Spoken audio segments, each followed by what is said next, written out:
捷克伫咧国际上常常公开支持台湾，也嘛伫咧咱台湾办真侪这艺文交流活动。政治大学的苏拉夫语系是全台湾头一个开捷克语相关学程的这个学家，已经连续6年举办捷克节伫政大。今年活动以捷克头一任总统夏维尼做主角，伊是这反共产主义的哲学家、戏剧作家，也要用这个展览纪录片、学术论坛等等，互更较侪人了解到捷克的民主政治。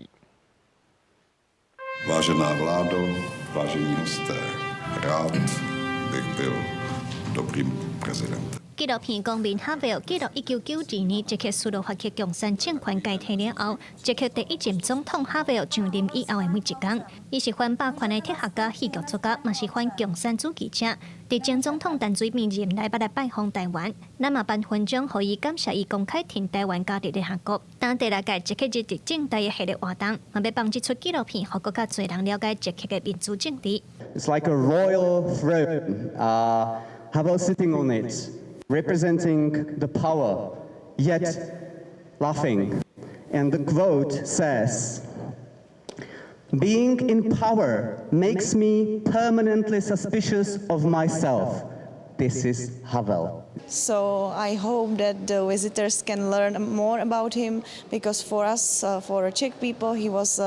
such an important figure, and I believe that also he was one of the